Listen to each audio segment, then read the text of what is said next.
Ayo, oke Ro. Oke. Mungkin agenda hari ini. Oke, ya. Assalamualaikum warahmatullahi wabarakatuh. Terima kasih teman-teman media semuanya sudah menunggu ya, walaupun dengan cuaca yang hujan rintik-rintik, tapi teman-teman masih sabar menunggu sidang hari ini. Nah, hari ini tanggal 10 Maret 2026 pukul 13.00 ya. Setelah dilaksanakan agenda persidangan bukti dari para tergugat rekonvensi. Nah, hari ini yang mereka hadirkan itu adalah bukti sebanyak 14 bukti ya. Nah, jadi total bukti mereka ini sekitar 19 bukti surat. Nah, hari ini 14 bukti surat itu ya, itu mendominasi kopi dari fotokopi ya, hanya satu yang asli, yaitu bukti 19, yaitu laporan pidana.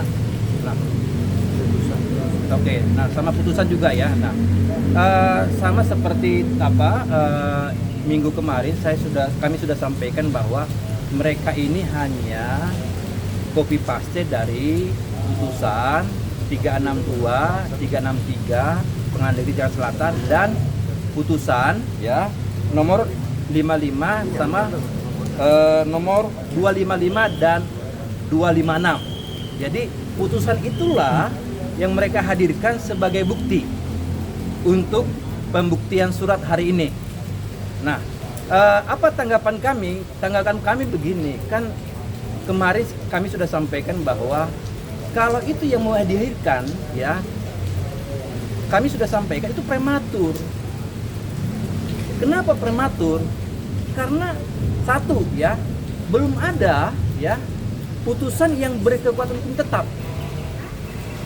Yang kedua ya, ini sedang berjalan dalam proses kasasi gitu. Jadi kalau dihadirkan putusan 362, 363, 256, 255, ya saya kira tidak ada relevansinya dalam pembuktian mereka sebagai tergugat rekonvensi.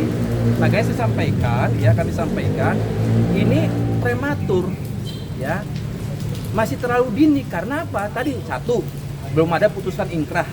Dua, sedang berjalan proses kasasi di Mahkamah Agung. Yang ketiga, ada namanya ajas hukum praduga tak bersalah, ya. Selama belum ada putusan yang ingkrah dan berkekuatan hukum tetap, ya, ajas ini berlaku, ajas praduga tak bersalah. Jadi 3 poin ini saya kira jika dihubungkan dengan bukti, keseluruhan bukti sebagai mereka para tergugat rekonvensi, ya saya kira tidak ada relevansinya. Tapi apapun itu kan kami sebagai kuasa hukum para tergugat ini kan hanya bisa menyampaikan argumentasi hukum kami sesuai dengan fakta yang ada. Nanti yang memutuskan kan hakim ya, yang memeriksa, mengadili dan memutus perkara. Itu. Silakan, ada pertanyaan? Bang, hari ini kan berarti hari terakhir untuk pengajuan pembuktian Bang ya. Oke. Apakah Abang udah optimis nih dengan bukti yang sudah dimasukkan? Ya, nah ini kan nanti sebelum makan Bang Gali ya, perlu kami sampaikan bahwa persidangan berikutnya adalah dilaksanakan pada 31 Maret 2026 ya, pukul 13.00 dengan agenda adalah menghadirkan saksi ya dari para penggugat maupun ahli. Itu agendanya. Dan kami sudah mempersiapkan itu jauh-jauh hari. Nah, kurang lebih sementara yang kami menghadirkan para saksi ini adalah sekitar antara 3 dan 4 orang ya. Begitu. Siapa aja Bang? Sampai siapa mungkin Bang? Ya nanti kita update lah nama-namanya siapa saja. Jadi ini kan masih terlalu dini, nanti saja ya. Begitu. Tapi tadi melihat cukup banyak berkas, itu masuk bukti-bukti baru nggak? Enggak, itu kan bukti putusan. Iya. Kan kalau putusan 362 itu tebal. Iya. 363 tebal. Itu putusan Pengadilan Negeri Jakarta Selatan yang belum berkekuatan hukum tetap. Ya. Terus kemudian ada putusan 256 sama 255. Yaitu putusan dari Pengadilan Tinggi DKI Jakarta. Ya wajar lah tebal, tapi pada esensinya kan itu hanya sekitar 19 bukti yang mereka hadirkan sebagai para tergugat rekonvensi gitu. Nah, saya kira tadi saya sudah sampaikan ya, menurut pendapat kami nggak ada relevansinya. Tadi alasannya apa? Masih prematur secara hukum gitu. Bang, tadi pihak sana juga sempat nyinggung soal laporan kita yang udah di SP2 Lit nih Bang, yang udah dihentikan dalam proses penyelidikan. Itu laporan yang mana Bang? Oke, saya jawab ya. Yang di Polda Bang. Iya, itu laporan waktu itu yang melaporkan itu adalah Bang Fahmi ya, terkait dengan Undang-Undang Kesehatan dan Undang-Undang Perlindungan Konsumen. Itulah yang mereka hadirkan sebagai bukti surat nomor 19 ya.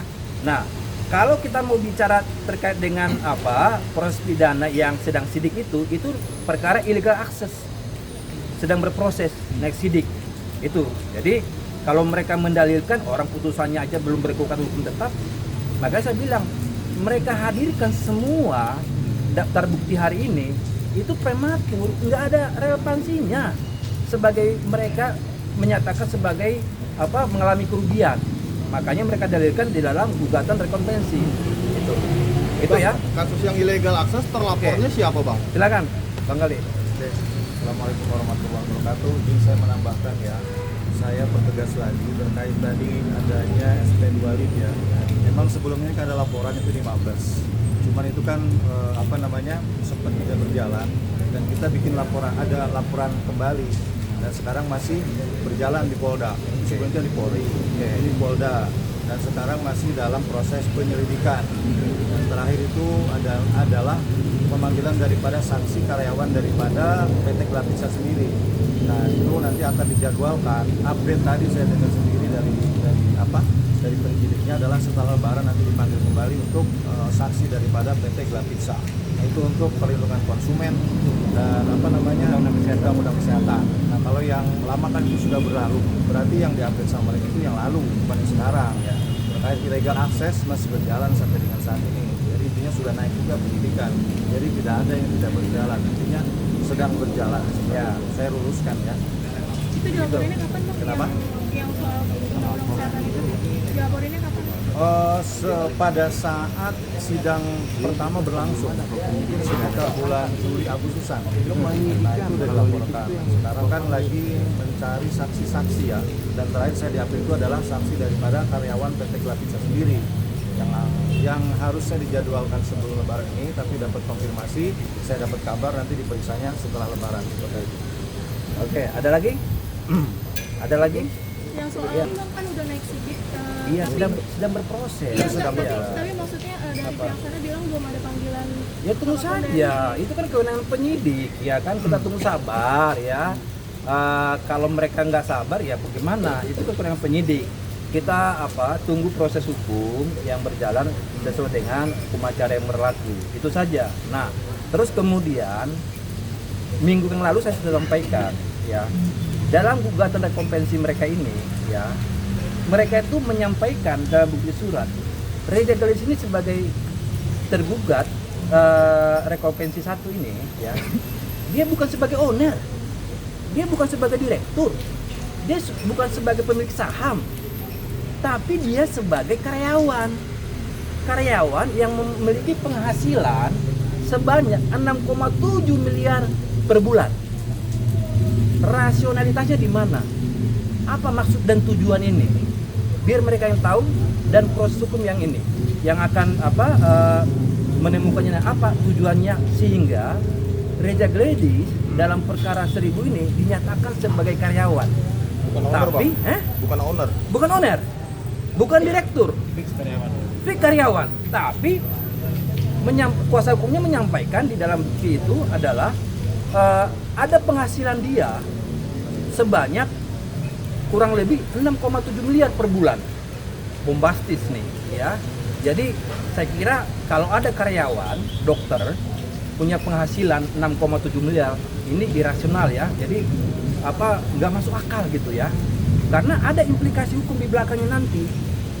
Misalkan terkait dengan pajak dan sebagainya ya.